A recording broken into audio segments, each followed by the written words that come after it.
Bonjour à toi, aujourd'hui je te montre comment décomposer un nombre décimal.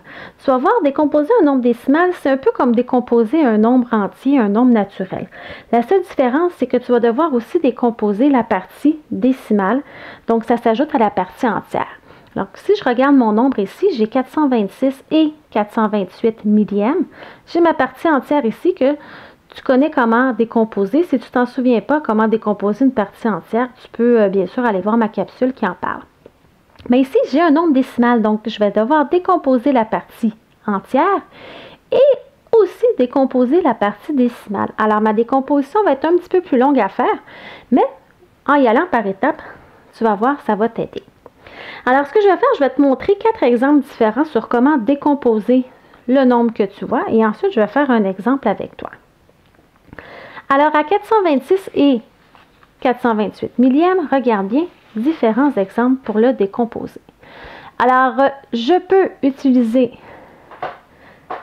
400 plus 20 plus 6 et ensuite utiliser les nombres décimaux, donc mon 4 dixième, mon 2 centième et mon 8 millième. Ce qui est important lorsque tu es dans la partie décimale, c'est de penser à mettre tes zéros lorsque tu es au centième et les zéros lorsque tu es au millième. Ensuite, une deuxième façon, et en utilisant les parenthèses et la multiplication. Alors, j'ai 400 fois 100 puisque le 4 est au centième, 2 fois 10 puisque le 2 est au dixième, 6 fois 1 puisque le 6 est aux unités. Ici, je vais faire 4 fois 1 dixième parce qu'il est dans la partie en dixième, plus 2 fois 1 centième puisque j'ai 2 à la section des centièmes. Et ensuite 8 fois 1 millième, puisque le 8 est dans la section des millièmes. Alors, si c'est une deuxième façon. Une troisième façon, ça va être d'identifier au niveau de la position de chacun des nombres. Alors, j'ai 4 centaines, plus 2 dizaines, plus 6 unités. Alors ici, on met la première lettre du mot.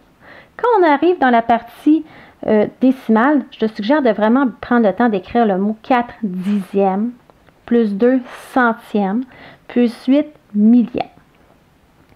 Et finalement, on pourrait utiliser une combinaison de cette façon-ci et de celle-ci pour t'aider. Alors, tu pourrais faire 4 fois 100, plus 2 fois 10 et 6 fois 1. Alors, ça ressemble à cette partie-ci ici. Tu vas voir ici, je vais combiner cette section-ci au niveau de la partie décimale. Alors, 4 fois 1 dixième, plus 2 fois 1 centième, plus 8 fois 1 millième. Alors que je l'écrive comme ça, ou que je l'écrive comme ça, je parle des millièmes. Alors, c'est deux façons différentes de l'écrire, mais ça représente la même chose dans un nombre décimal. Alors, tu vas voir ici, j'ai un nombre. Nous allons faire un exemple ensemble.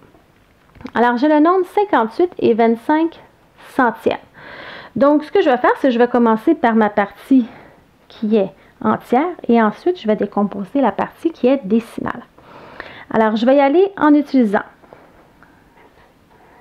5 dixièmes plus 8 unités plus, alors là, je me trouve dans la partie décimale. Alors, plus 2 dixièmes plus 5 centièmes. Je vais l'écrire ici, puisque centième prend quand même beaucoup de place à écrire. Alors ça, c'est une façon. Attention, souvent dans des exercices, on va te demander deux façons différentes. Alors, je fais une deuxième façon différente, donc je ne peux pas utiliser celle-ci. Je vais en utiliser une autre.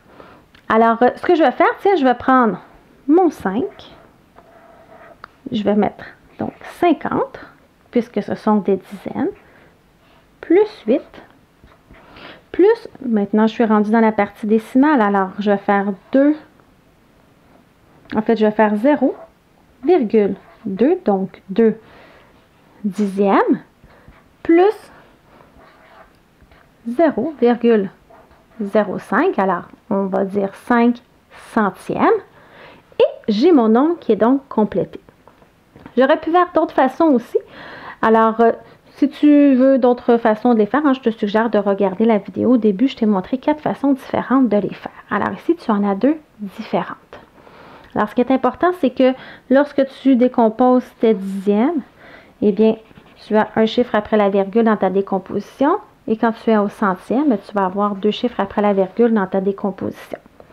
Alors, j'espère que cette façon de décomposer t'aideront lorsque tu rencontreras des exercices où tu dois décomposer de différentes façons. Alors, n'oublie pas d'aimer cette publication et de t'abonner à ma chaîne YouTube.